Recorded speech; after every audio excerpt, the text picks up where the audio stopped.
बताया था कि उनकी चिंता हम करेंगे, आपको चिंता करने की जरूरत नहीं। तो इससे कुछ फर्क पड़ेगा क्या यादव समाज? देखिए, मैंने तो कहा ना, उन्हें तो चुनावी महाभारत का अभिमन्यु बना दिया गया है। और मात्र यादव समाज नाराज नहीं है, पूरा ओबीसी समाज नाराज है। और ओबीसी समुदाय नाराज है तो बिल्कुल ओबीसी समाज के लोग देखेंगे, बिल्कुल देखेंगे। लेकिन मैं तो भारतीय ओबीसी महासभा के मुख्य संयोजक के तौर पे मुझे इस बात से दुख होता है कि किस तरीके से भारतीय जनता पार्टी। फर्क कितना पड़ेगा? क्यों नहीं, बिल्कुल फर्क पड़ेगा। बिल्कुल क्यों नहीं फर्क पड़ेगा भाई। जब आप किसी के साथ अन्याय कर देंगे और हम न्याय की लड़ाई लड़ रहे हैं तो फर्क क्यों नहीं पड़ेगा? ना कि हम उनकी चिंता करेंगे, आप उनकी चिंता करने की जरूरत नहीं। किनसे कह रहे हैं, कौन कह रहे हैं आप? अमित शाह अमित शाह जी ने तो देखिए उमा भारती जी की भी बहुत चिंता कर ली।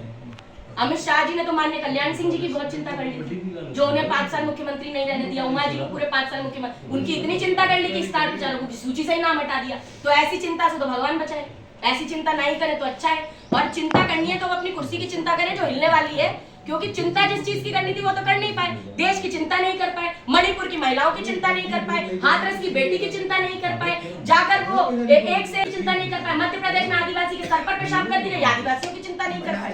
तो वहां और बनारस के अंदर ये तो बहुत बड़ा पॉइंट है कि बनारस किनकी लोकसभा, देश के प्रधानमंत्री जी की लोकसभा, वहां पर भाजपा के एबीवीपी के आईटी सेल के कार्यकर्ता जो कि पदाधिकारी हैं भाजपा के एबीवीपी में, वो बलात्कार करने का कुकृत्य करते हैं। उसके बाद इसी मध्य प्रदेश के अंदर 60 दिन तक प्रचार करते हैं लाडली बहन योजना की, और एक लाडली बहन का बलात्कार करके आते हैं।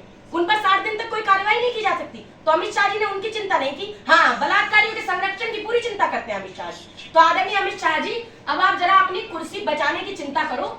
और ज्यादा मैं तो यही कहूंगी कि चिंता करनी है तो लोगों की चिंता करना शुरू कीजिए। ये जो आप भ्रष्टाचारियों की चिंता किए जा रहे हैं, पहले भ्रष्टाचारी बताएंगे और उन्हीं भ्रष्टाचारियों को अपने साथ जोड़ लेते हैं। तो सबने देखा है कि भाजपा अगर चिंता करती है तो भ्रष्टाचारियों की करती है, बलात्कारियों की करती है, यौन शोषण के आरोपियों की करती है, और सबसे बड़ी बात सांप्रदायिकतावादी बोलने वाले नेताओं की चिंता करती है। तो ऐसी चिंता से ईश्वर बचाए, ऐसी चिंता अमित शाह जी ना करें। कांग्रेस पार्टी सत्ता में आएगी और देश की चिंता जिसने हमेशा अच्छे से किया और इन चिंताओं का समाधान भी किया है, कांग्रेस पार्टी पुनः